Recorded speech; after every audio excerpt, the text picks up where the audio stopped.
This Wednesday, August 19th, a meeting inside the White House could shape the direction of the entire crypto industry for years to come. This isn't a press conference. It's not a political statement. It's a closed-door meeting bringing together the industry's biggest names: Coinbase, Ripple, A16Z, Chainlink, Kalshi, Paradigm, Digital Chamber, alongside the leadership of America's two most important regulators, the SEC and the CFTC. Why does this meeting matter so much, and what's really at stake behind it? Who's showing up? Which bill is at the center of the fight? Why banks and crypto are colliding? And the political battle happening behind the scenes. Stay until the end. The last part tells you what happens if the Senate fails to act in time. Let's start with the main meeting. The event is expected to take place on Wednesday, August 19th, 2026, at the White House. The attendee list is anything but random. These are the players who directly shape how crypto gets regulated in the US. Coinbase, the largest exchange. Ripple, the company behind XRP, A16Z, Silicon Valley's top venture fund. Chainlink, Oracle Infrastructure. Kalshi, a prediction market. Paradigm and Digital Chamber, two policy advocacy groups. Alongside them, leadership from the SEC and the CFTC, the two agencies that will set the rules of the game. One name worth watching is Brad Garlinghouse, CEO of Ripple. He's almost certainly attending, since Ripple is on the invite list. But that's not the only reason. The very next day, August 20th, the CFTC's newly formed Innovation Advisory Committee holds its first meeting, and Garlinghouse sits on that committee too. In other words, 2 consecutive days, the same figure, 2 different high-level meetings. That's not a coincidence. It's a sign that Washington is accelerating its push to shape crypto policy. But this meeting didn't come out of nowhere. It's the result of a debate that's been building for months around one specific piece of legislation.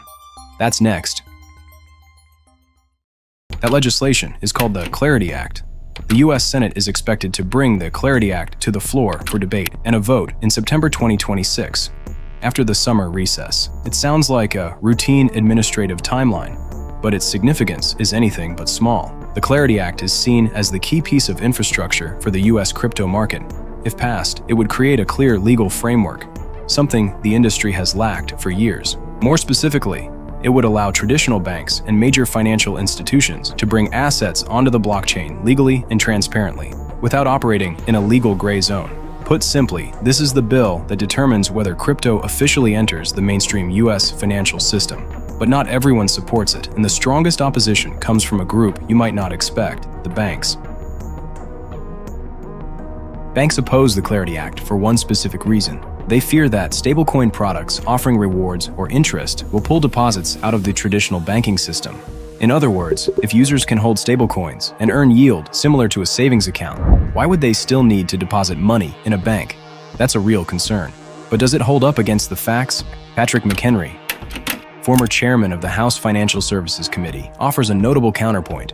Stablecoin yield products have existed for 4 to 5 years now, and during that entire time, there's been no mass deposit flight of the kind banks fear. So what's the real motive behind the opposition?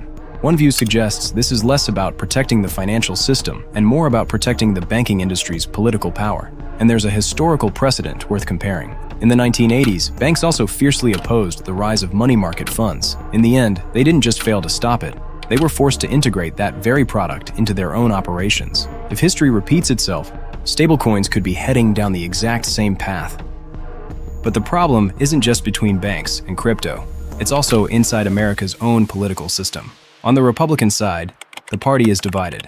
The split centers on rules around stablecoin rewards and interest, because they directly affect local and state-chartered banks, an important voting and donor base in many states. On the Democratic side, the conflict centers on ethics, specifically whether government officials should be allowed to be involved in issuing stablecoins. It's a sensitive line tied to conflicts of interest in public policy, and while both parties remain locked in a stalemate, an unexpected development occurred. The SEC canceled a previously scheduled meeting. That move has fueled a notable view among observers. If the Senate keeps delaying and fails to act, the SEC and CFTC may end up issuing their own guidance for the industry, without waiting for Congress to pass a law.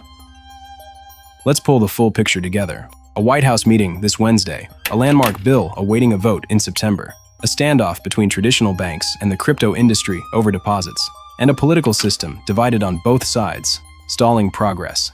If the Clarity Act passes in September, it will be the biggest turning point for U.S. crypto regulation in years. If it doesn't, regulators like the SEC and CFTC may act on their own, in a way far less transparent and predictable than a law passed by Congress. Either way, this September will be the decisive moment.